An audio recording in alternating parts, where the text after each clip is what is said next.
অনেকে বলেছিলেন যে গাড়িটা আসলে আমি আবার সেটআপ করতে পারবো কিনা, কিন্তু এই যে গাড়িটা অলরেডি আমার সেটআপ করা হয়ে গেছে। তো গাড়িটা আসলে আমার সিম্পল একটা মডিফিকেশন করা। এখানে একটা গোল্ডেন স্টিকার ছিল, কিন্তু ওইটা উঠাই ফেলছিলাম আর কি ভোল্টেজের চেঞ্জ করার সময়। তো আমি গাড়িটাতে আসলে যে মেজর চেঞ্জেস মানে গুলো করছি আর কি, তার ভিতর ছিল এই যে নতুন চেইন স্প্রকেট লাগিয়েছিলাম। আর এই তো এইটাই মেজর চেঞ্জেস ছিল। বাদ বাকি যেগুলো করছি তার ভিতর একটা ছিল আপনার কার্বোরেটর ক্লিনিং, আর গাড়িতে যেখানে মরিচা পড়ছিল ট্যাঙ্কির নিচেতে, তারপর বিশেষ করে এই অংশে এইখানটাতে, আর এই সিটের নিচে এখানে একটা পার্ট আছে। তো এইখানটায় জং আসছিল, খুব মরিচা পড়ছিল। তো আর কি ওইগুলো খোলার পরে কালার করা, এই যে কালার করার পরের অবস্থা আসলে এই যে কালার টালার করে দিছে মোটামুটি।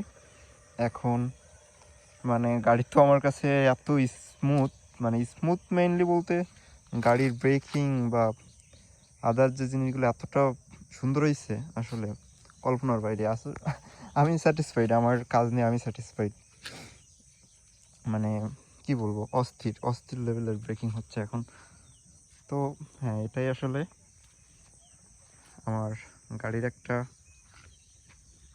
হ্যাঁ বলতে পারেন, আফটার সার্ভিস রিভিউ। তো এখনও আসলে মাইলেজটা টেস্ট করা হয়নি। তো আমি যখন আসলে এখন ফুয়েল নাই, যখন আমি ফুয়েলটা ঢুকাবো, ফুল ট্যাঙ্কি করব, তখন আমি আর কি মেজার করতে পারবো যে আমি কিলোমিটারে কত পাচ্ছি আর কি মাইলেজ। তো আমি আপনাদের জানিয়ে দেবো আসলে কিলোমিটারে কত, 1 লিটারে কত কিলোমিটার যাচ্ছে আর কি। তো ততক্ষণ আমার সঙ্গে থাকুন। আর আমার একটা ইউটিউব চ্যানেল আছে, নতুন করছি আর কি। তো ওইটার নাম হলো রেপক্রাফট। আপনারা চাইলে আমার ইউটিউবে যুক্ত হতে পারেন। তো ওখানে আমি বিভিন্ন আমাদের সার্ভিস সম্পর্কে, বিশেষ করে দেখেন, আমি মেইনলি এই ইউটিউব চ্যানেলটা আনছি এই জন্য, বাংলাদেশের যে সার্ভিস সেন্টারগুলো আছে এখানে আমি মনের মতন সার্ভিস পাই না ভাই।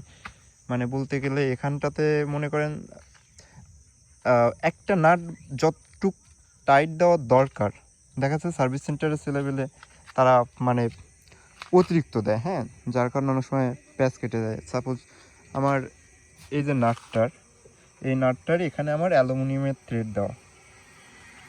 এখন আমার এইটা বুঝতে হবে যে অ্যালুমিনিয়ামের যে থ্রেডটা দেওয়া, এইটা দেখা যাচ্ছে আমি যদি যতটুকু দরকার তার থেকে যদি আমার বেশি হয়ে যায়, তখন কিন্তু এই থ্রেডটা নষ্ট হয়ে যাবে। আর এই থ্রেডটা যখন নষ্ট হয়ে যাবে তখন কিন্তু আমি আবার নতুন করে এখানে প্যাচ কাটাইতে পারবো না।